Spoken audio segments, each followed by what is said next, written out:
So this orientation of this idea that, the purest form of activism is teaching Black children well resonated with me so deeply that fueled me for 30 years. So I pivoted from my route to law school to leading a classroom in Southwest Philadelphia. According to the National Center for Education Statistics, Black teachers currently account for only 7% of all public school teachers. This trend contributes to the achievement and opportunity gaps among Black students. In fact, studies show that having at least one Black teacher reduces a Black student's likelihood of dropping out of school by almost 40%. How can we cultivate Black teachers? Why is developing Black teachers especially important for Black students? And how can we better train all teachers to support students regardless of their background? This is what I want to know. And today I'm joined by Sharif El-Mekki to find out.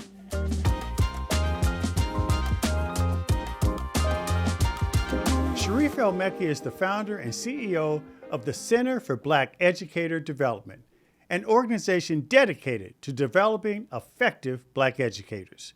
Prior to founding the center, Sharif was a nationally recognized principal and U.S. Department of Education Principal Ambassador Fellow. He joins us today to discuss the importance of developing and recruiting Black teachers. Sharif, welcome to the show. Sharif El-Mekki, my brother, it is so good to have you on the show, and welcome to What I Want to Know. So it's my honor and pleasure. Thanks for having me. I've been looking forward to this conversation.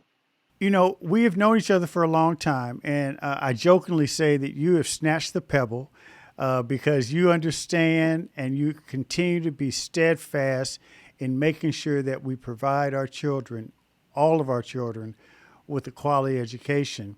And I want to talk more specifically in a moment about your work in ensuring that we fill the pipeline of solid, committed Black educators in our schools. But before that, I want to go back. I mean, you're from Philadelphia. How did you get into education? Yeah, listen, Philadelphia, West Philadelphia, born and raised. I'm sure a lot of your audience knows the rest of that jingle. Oh, yeah. Overbrook High School graduate. And, early on, I was not, particularly when I was a student at Overbrook or even later at IUP, Indiana University of Pennsylvania, it never dawned on me to become a teacher. And one of my roommates was an education major. My mother was a long-term public school teacher, and it just never, that wasn't part of just, I often say I didn't cross it off a list. It never made it on a list, Wow. But I do think that the teachers that I had, the Black teachers that I had as a youth, planted seeds that just needed to be fertilized and in a different way with a different voice and schema, so to speak.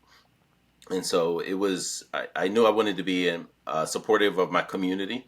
I knew activism was going to be a part of my orientation as an adult. I thought it was going to be through the law school and, and through the courtrooms and legal proceedings. But I met Dr. Martin Ryder, a veteran educator and, Black man in the school district of Philadelphia.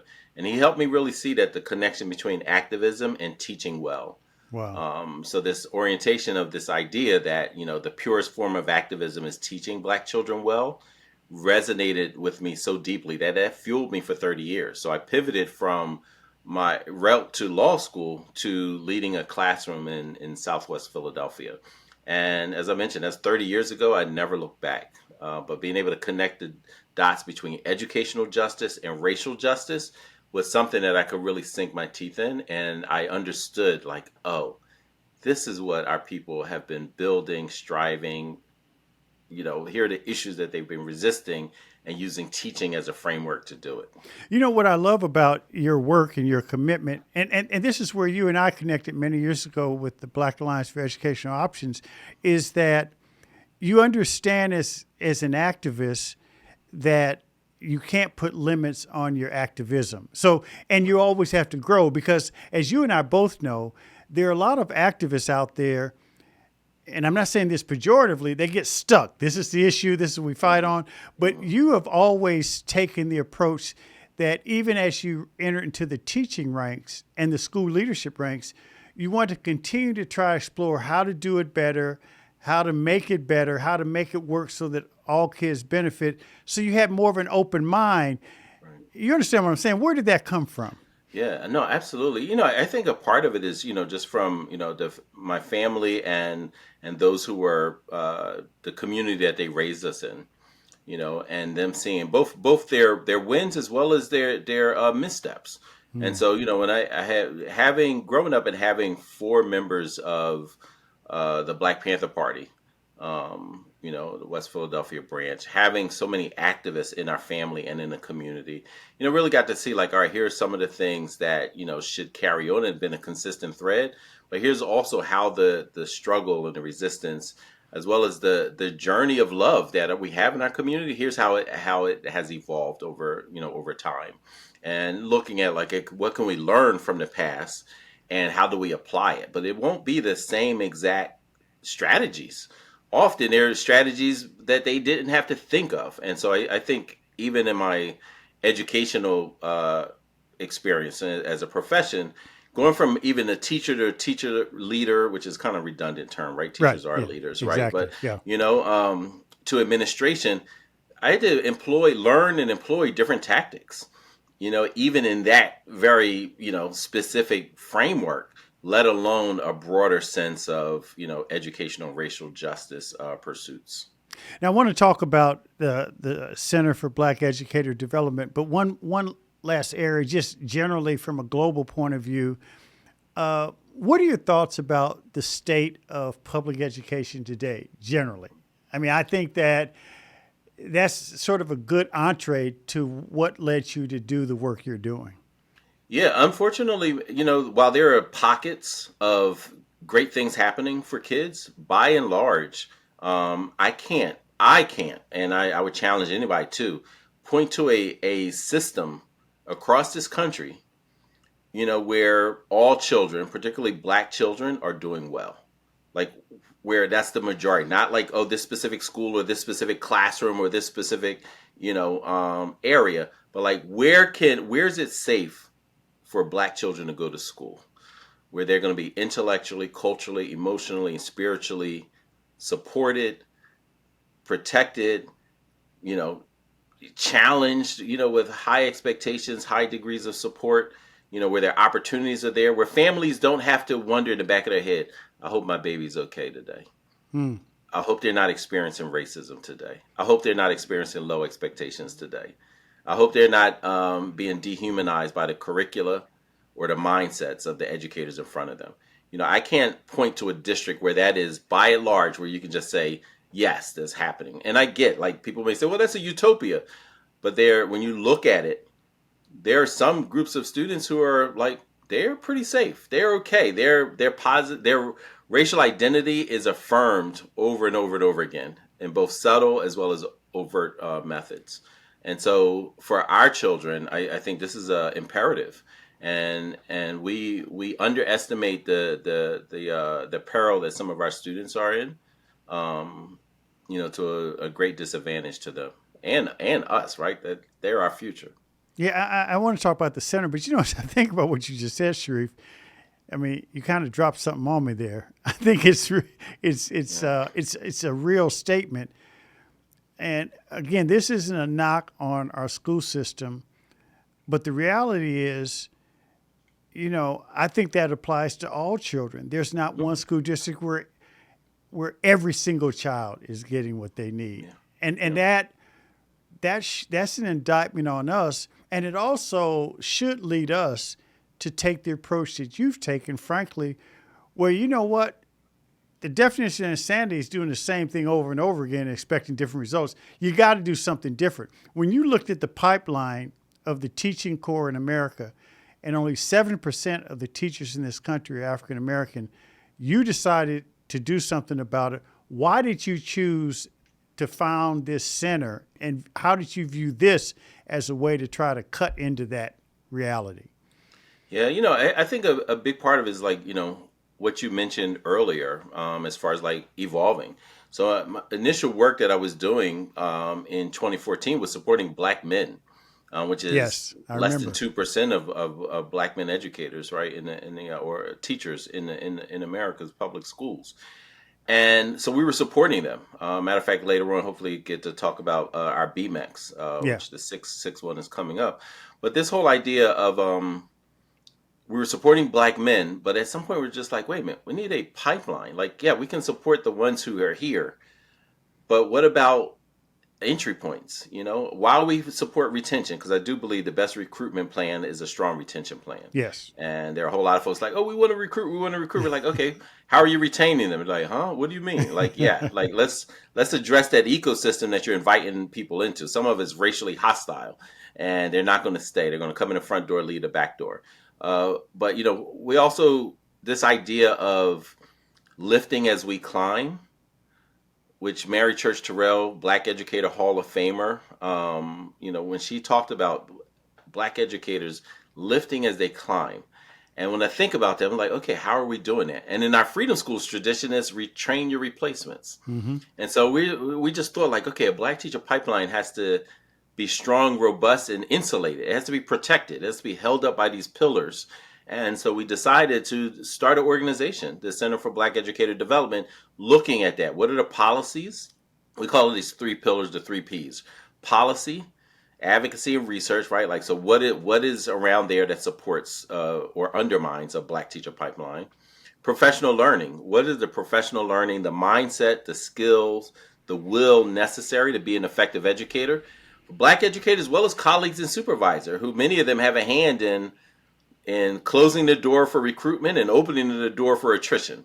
Mm-hmm. And so we have policy, professional learning, and then pathways. How do we invite our talented youth into the profession? How do we point out their leadership skills that they're showing, and we say, you know what, that's what the best teachers do. We see them advocating for racial and educational justice in all these different ways, and we say, you know what, that's what the best educators do, and help them connect the dots and invite them into the profession. So then we have pathways, professional learning, and policy. And we say, you know what, this is something that we believe can support a black teacher pipeline locally here in Philadelphia, but as well nationally as well. How are you actualizing this vision that you created with the center in terms of getting other school districts to embrace this philosophy, which will help grow their pipeline? Yeah, interesting enough, districts around the country reach out to us and they say, Yeah. "Hey, we need black teachers," and we tell them like, we don't have them in our back pockets or the trunk of our car. Like, we have a model where you can develop Yeah. a pipeline and you can support a pipeline. And so, how this is actualized is actually having is three components we believe to the pathway part. You figure three pillars. Mm-hmm. The third pillar is a pathway, and that pathway has three components. So pathway, component one is a teacher academy. So imagine CTE, career and technical education, where students are getting credit, dual enrollment credit. This idea of graduating high school with an associate's degree in education as a black youth opens up multiple doors, right? It saves money. It gives you clear-eyed understanding of what you're getting involved in and what it means, the connection between historic and today. What are the black teaching traditions that work well? All of that. So that's Teacher Academy. That's during the day, but connected to CTE, where they're actually practicing teaching. Yeah. That's connected to out of school time. So paid apprenticeship. So we're like, our students, they're not going to McDonald's and Enterprise. They're interested in teaching. So they're coming to teach, and they teach first, second, and third graders, like this intergenerational approach. So they've had seat time as high school students.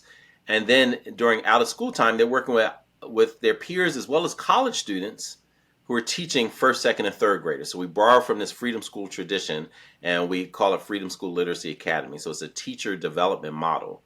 And both of those components then feed into this Black Teacher Pipeline Fellowship that we have in partnership with UNCF, where students who are interested in teaching are able to apply for the fellowship, and they get college scholarships, dollars. So imagine already having an associate's Mm-hmm. degree in education, but then also being able to access up to $5K a year in college scholarships, right? Less loans to pay back and more support in a fellowship, but then also a retention bonus once they get to their fifth year of teaching.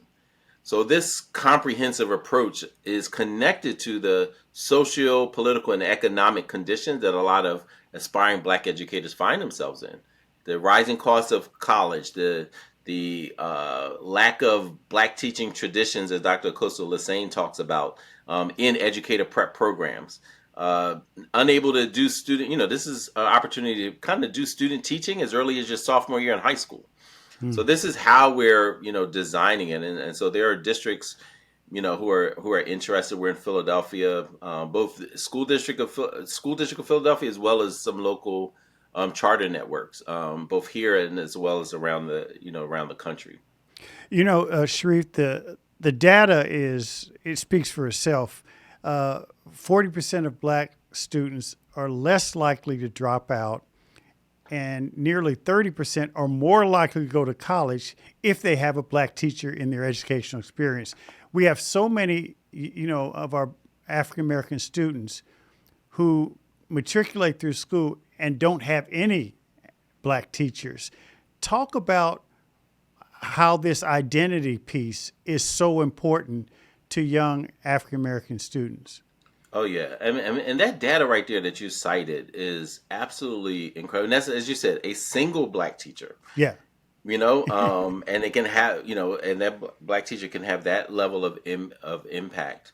And imagine if they have multiple. Imagine if there's curricula that's not racist. That there's actually anti-racism. In both the pedagogical, the teaching part, as well as the curricula. The content itself. And, this is so incredibly important. And what we found in our Freedom School Literacy Academy, as these Black high school and college youth are teaching first, second, and third graders and being coached, mentored, and supported by us, we see this development, not just in the scholars, first, second, and third graders, but even in the high school and college students who are saying like, oh, I have a better understanding of what this all means. I have a better understanding. But, and, we've had youth who are saying like, hey, I've been in ed prep programs for 3 years now. I'm a junior, and I learned more about teaching Black children this summer in your Freedom School Literacy Academy program than I did in my 3 years. Yeah. And so what does it mean to not erase Black youth? Imagine, just take history, for example.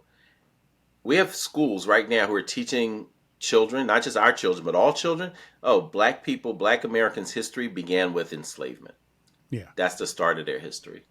And then other spaces where they're just erased, they're just non-existent. So anybody who can go through, even let's just take STEM, if they can go through biology and chemistry and physics and never even mention other contributions besides white men in those fields, then that is a constant assault on the psyche and the development of a Black child, where they're saying like, oh, maybe I don't belong. But it's not just them.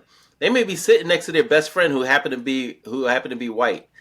And even if they're besties, that white child unconsciously may start to develop like, you know what? Your people actually haven't contributed to civilization. Well, and especially, Sharif, when mathematics was started in Africa. And then we telling Black kids, y'all just not good at math, right? Right. Like we're not going to teach. Like, wait a minute, like, do you understand like where this came from? Like. Well, there's another strand to this as well, which is often understated. Talk to me a little bit about the importance to have Black teachers in front of white students. Yes, in front of white students, and also leading white educators. Exactly. And some of the best, and white educators have come to me, and not just at my school that I led as as a principal, for 16 years, but in other spaces where they talked about, some of the best professional development I've had was through Black educators, being in proximity with Black educators. That they were like, they're bringing something else that I didn't get in my traditional professional development. I'm learning how to have high expectations and high support, how to center a child, how to create culture in a way that's more effective and engaging. How to communicate with children and their families and the community at large, right? Like they're like, I'm learning all of this just by being in proximity and watching them work. Yeah, what you say, like, watch me cook. Yeah, watch these Black teachers cook, and you learn something pretty powerful. And then also students, and being able to sometimes the person who may disrupt racist thought and racist ideology that may have been implanted into the the psyche of white children is the black educator. That Mm. cognitive dissonance necessary to disrupt constantly anti-black messages may be from a black educator.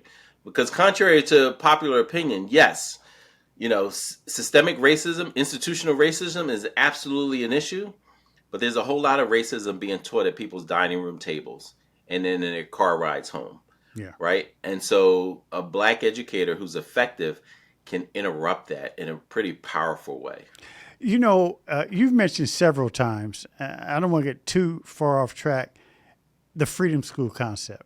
Right. Talk a little bit about freedom schools because that was birthed out of the 60s. And actually, the roots came before that Before when, then, yeah. African Americans couldn't go to public schools and they end up setting up their own schools in their communities. It was, now we call them schools, but it was really get togethers and teaching kids the basics. And the freedom school Each one concept, teach one, each one teach a teach one, thousand. each one teach 1,000. And then this whole idea of freedom schools really was like the community school. Just talk briefly about that because I do think that has served as a foundational piece for what you're trying to do. Oh, absolutely. I mean, just that intergenerational approach, and again, it connected to the social, political, economic realities, right? And I'm glad you mentioned that it happened even before the '60s. Yeah, yeah. Dr. Greg Carr, as well as Dr. Fuller, both speak about like That's just right. this long trajectory of education and liberators, and that being tied to this educational activism, both when it was illegal as well as when it was unsupported. Yeah. you know, and we were financing in ourselves everything from clearing the field, the chopping the trees down and using it to build these schools. Post Civil War, even during the Civil War, And right? And during so Reconstruction, and it was a during big part of it. Yeah. yeah, absolutely, absolutely. And so, and when people are typically talking about freedom schools, as you said, started in the '60s by SNCC, Charlie Cobb, That's right. who wrote it, and people can look on the SNCC Legacy website and still see his original memo about why we should start freedom schools. They're like, hey, we're working with parents and grandparents and getting them registered to vote. We got to also address the children and grandchildren who are, subjected to educational malpractice and outright violence in schools. Assaults on their intellectual curiosity and abilities. We should start schools, right? And so these started happening in churches, homes, under trees, right? In this freedom school concept. And fast forward it, Marian Wright Edelman kind of, reinvigorated the movement, through Children's Defense Fund. And we have freedom schools all around, and then you have variants from that, so you have Philadelphia freedom schools, you had others that were focused on different things. And so, but the idea has always been, how do we center the experience of black children? How do we make sure the people in front of them have a anti-racist, pro-humanity framework and orientation? And how do we make sure that literacy is, and positive racial identity development is an integral part of it? How do we build community around this idea about learning? How do we infuse fun and joy, as well as high expectations and achievement in a school? Dr. Carr often says, at some point for our youth, we should be able to get rid of the freedom part and just make it school. But right now, we're not there yet. As we say on the Eight Black Hands, on Freedom Friday, you might be a little bit more free. You're not totally there. Yeah, Dr. Fuller says liberated but not yet free. Yeah. Part of that not yet free, I think, is the educational experience of so many youth, as well as the working conditions of so many black educators. One of the things that I love about what you do, and frankly, all good school leaders and teachers get this, is one uncompromising, non-negotiable facet is you have to believe that all kids can learn. And I think that part of the challenge we have when you go back, Sharif, to what you said earlier, that there's no school district in America that takes care of all of its kids the right way from a learning quotient point of view. Part of it is we have too many people in front of our children who don't believe that some segment of them can't learn. I mean, how do we purge that mindset? And I know there's the focus on the black educators and black children, but across the board, when that mindset is almost like its own internal cancer. Oh yeah, yeah. I mean, it eats away at so many aspects. I mean, it like really short circuits the learning process. It kills the curiosity of children. It at some point it just it not only high expectations is not only important for youth.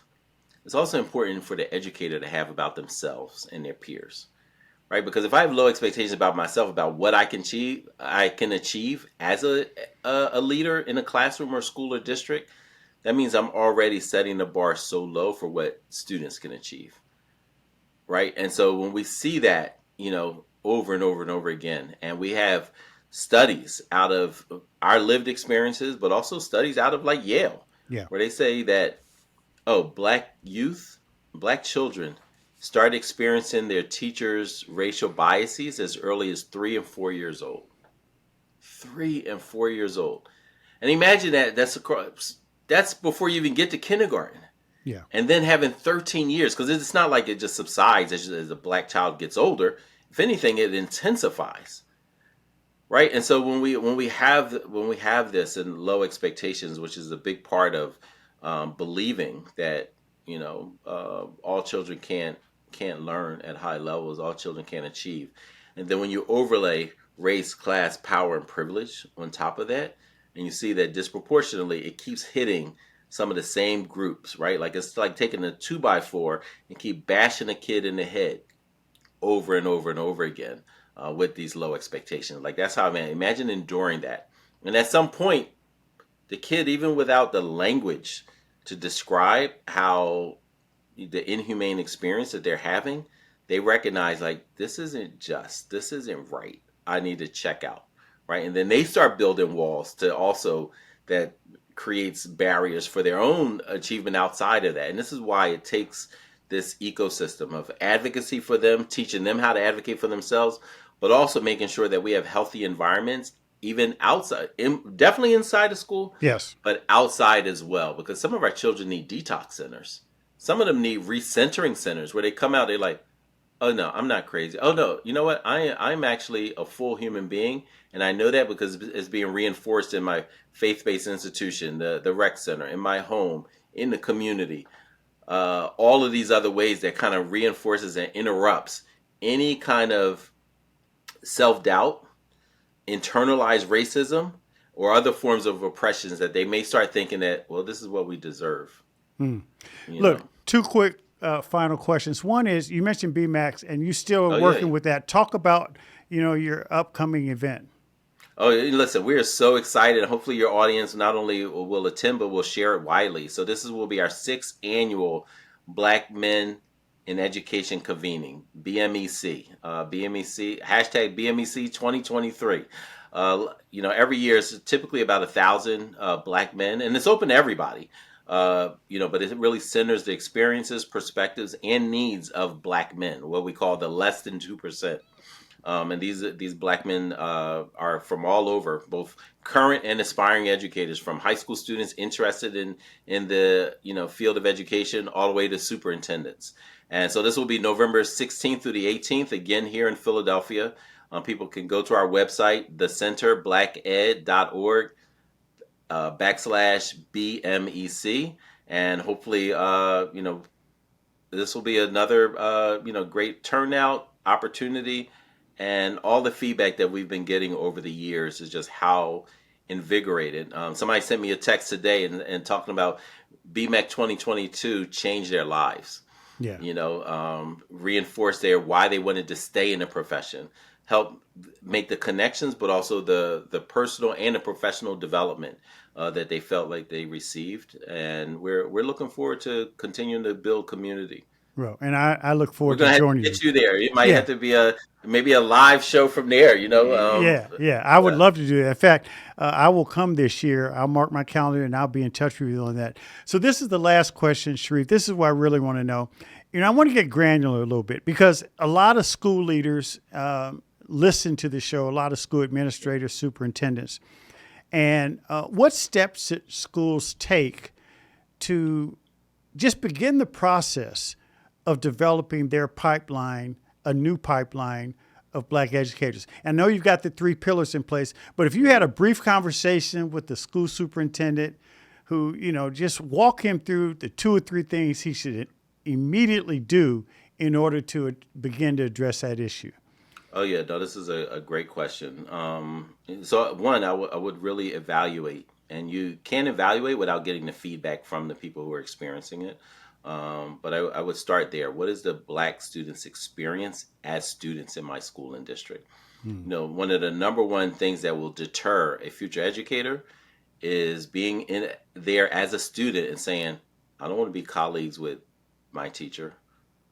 I don't want to ever work under a person like my principal or my superintendent.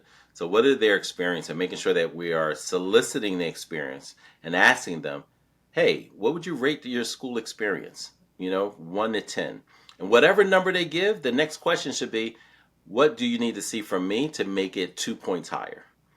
Right? So even just asking that and being proactive, not waiting for, oh yeah, we got a suggestion box over here, in the corner, dusty. But no, actually soliciting and getting the feedback from students about their experiences.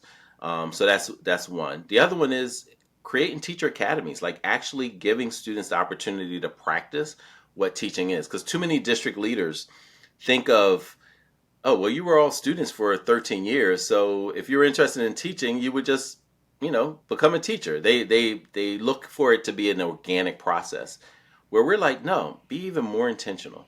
Have a system. Like it's like having a baseball team with no farm system and just thinking that they're going to have all-star team. Like, no, there's a farm system for this, just to have at bats, so to speak. You continue with that. Have practice, right? And so this is why the role of our high school apprentices who are teaching first, second, and third graders, that near peer, that modeling, that understanding, like, wow, I actually helped that young child develop in this way. And this is the feedback that they're giving me, right? Like, so having those type of opportunities is absolutely critical. So the experience as students, the experiences of practicing as apprentices. And then the third thing would be retaining the ones who are there, because they are the best ambassadors. Those Black educators who already exist, that ambassadorship where they can invite people in the profession and not feel bad about it, not invite, Dr. Chris Emden said that sometimes recruiting Black youth to become teachers is like inviting someone to return to the scene of a crime committed against themselves, right? And if you have a Black teacher who's already experiencing racial biases from their colleagues and supervisors, it harkens memories that they had as students when they experienced racism, right? So that's 2 parts. But now they're also trying to protect students who look like them from some of the same conditions that they experienced as students. That's pretty heavy. And that's before lesson plan development, relationship building, building community with families. Before learning. Before grading, yeah, all of that. That's before all of that. Like, no. So I would say, the experience of students, the experience of being apprentices, learning what teaching could be, and not just making it organic. And then also making sure that we are really supportive of the Black educators who exist now, because we know the attrition rates of Black teachers, particularly Black men, is very high. Not only in our cities, but around the country. Yeah. Sharif El-Mekki, I appreciate all that you do, and thank you so much for joining us on What I Want to Know. It's my pleasure. It's great seeing you again. Looking forward to seeing you in person soon. All right. Take care. Thanks for listening to What I Want to Know. Be sure to follow and subscribe to the show on Apple Podcasts, Spotify, or your favorite podcast app, so you can explore other episodes and dive into our discussions on the future of education. And write a review of the show.